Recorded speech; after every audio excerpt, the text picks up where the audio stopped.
you've watched the game since 2014, as you said. That means basically that encompasses all the like super like, you know, best team of all time contender, except for like the first NIP team. So you're only missing one, and spoiler, that wouldn't be at the top of most people's lists. Can you give us some thoughts of your perspective? Obviously, one of the things I find tough myself is when you're like right in the moment of someone being the team that wins all the events or they're really dominant, it's too hard to sometimes either be like too stingy to them and be like, we'll have to win 3 more majors to be like, you know, Astralis, or you go too far the other way and you're like, well, they're the best team ever, they can't lose, like no one can ever beat. So where are you at the moment on Na'Vi? I want to get your sense of where's Na'Vi at for you? Oh, that's a tough one. I think we had this discussion before coming on the desk as well, just like a general one in the green room, talking about when can we define that kind of Na'Vi era, and just looking at the results that they've got and the fashion that they've got them as well. Because I think the interesting thing for me about Na'Vi is looking back at just before the sort of COVID online era hit, we were kind of looking at them as going into the next major. That was going to be it for them. That was going to be their peak. Like they were just on the rise. Yes. And then they kind of got fucked by the online era. So I think for me, I'm really glad that we've sort of seen them come through that, obviously make some roster changes with Bit coming in, and come out the other side and look even better than they were sort of post-Academies coming into that online era. And I think for me, the thing that impresses me about them so much is just the fashion that they do it in. And I think Refresh said it kind of perfectly when I did an interview with him. It was after one of the first games when they were still in the booths, in the player booths. He was saying, you know, we feel like we're the only team that can bring it to Na'Vi, but it relies on them making mistakes, which I thought was really interesting, because it was like, you know, they're not actually confident enough in their own game to go up against them and say, you know, we have what it takes to take them down. It's relying on Na'Vi making those mistakes, and you just don't see them do them that often.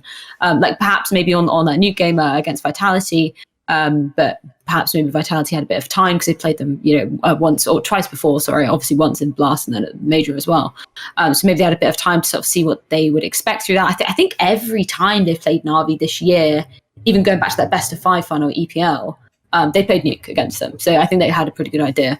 So I think for me, it's just a fashion that Na'Vi are doing this in that is the most impressive. And the fact that you've got Bit coming in here, like the literally relative unknown at this time last year, coming in and they're making that debut for Na'Vi and getting absolutely trashed by Astralis on Inferno as well. Like I remember watching that at Blast and just going, man, this kid has had a baptism by fire and he's come in and now he's got absolutely ruined. And is he going to be able to bounce back from that? And he did. And he did it in a really good fashion. And speaking to, I think it was Banks I was speaking to about Simple's relationship with Bit and how Simple has been able to sort of integrate him in and get him. They were implying he sort of mentors him or something, right? Exactly. Yeah, which is awesome. Like again, sort of having been in CSGO at least from 2014 and seeing how Simple has evolved, like just as a character as well and as a person, sure. is really cool, and it's really great to hear that he's just becoming a perfect word kind of mentor for Bit. So. In terms of how I'm placing Na'Vi at the moment, because they're not at IM Winter, if I'm correct, right? No, they aren't. So I think that's going to be kind of the, for me at least, a test to see who is the rest, I guess. Because it was kind of strange that Vitality were the ones to put up the biggest fight. Sure. I don't know whether you agree, no. Like, I didn't expect them to be the ones to actually kind of at least go toe-to-toe with them on one of the maps. Yeah, for me, I actually think Heroic was probably the biggest disappointment of this tournament. Just because out of all of the teams that were competing, you have Astralis with a new roster. You have you obviously had like Vitality coming in as a dead roster, Liquid coming in as a dead roster. So out of all of the teams competing, I think NIP and Heroic were the two teams that should have made it further into this tournament. And with that, Na'Vi having such a clear run to the end without really having any competition, and Vitality being the only team to actually make their run all the way through, I was pretty surprised that we didn't see more competition from the teams that weren't coming in as dead lineups in here, honestly.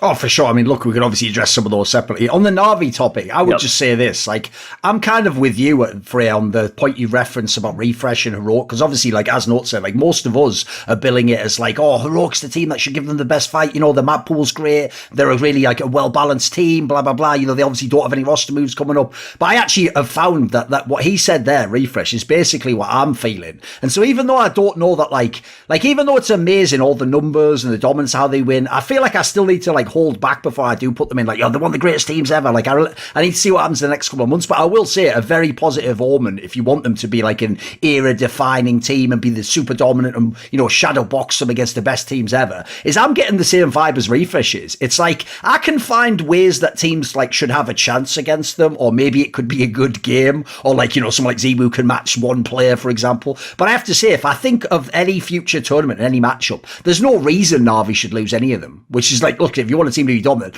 like, if you can't even think of a reason they should lose, it's a pretty fucking good one right there. Because I would have said this, you might have seen it at the major. I kept trying to be like what I thought was the voice of reason by being like, look, this bit guy isn't really just going to carry every series as like a fucking rookie. He's never done it. This is only his second LAN or whatever. It's like, apparently he just is. So eventually you have to start taking all those tick boxes off. Like, at this point, yeah, like, we can shadow box the other teams and go into those as well. But for Na'Vi themselves, like right now, the joke is, they've kind of said it themselves, they almost have to beat themselves. Like, they have to have a bad map, like maybe that nuke game there, or maybe, listen, the problem at the moment is the team just has so much firepower. I don't even know if they could do a bad veto. Like, every veto looks great to me at the moment because they're good on every map, aren't they? So it's tough to find ways that they should lose, which is obviously, again, if you want great Counter-Strike, like, you got to have good matchups. Want to see more cool, funny, interesting clips based on topics from my content? Well, subscribe to this channel then, or, be a pleb and don't.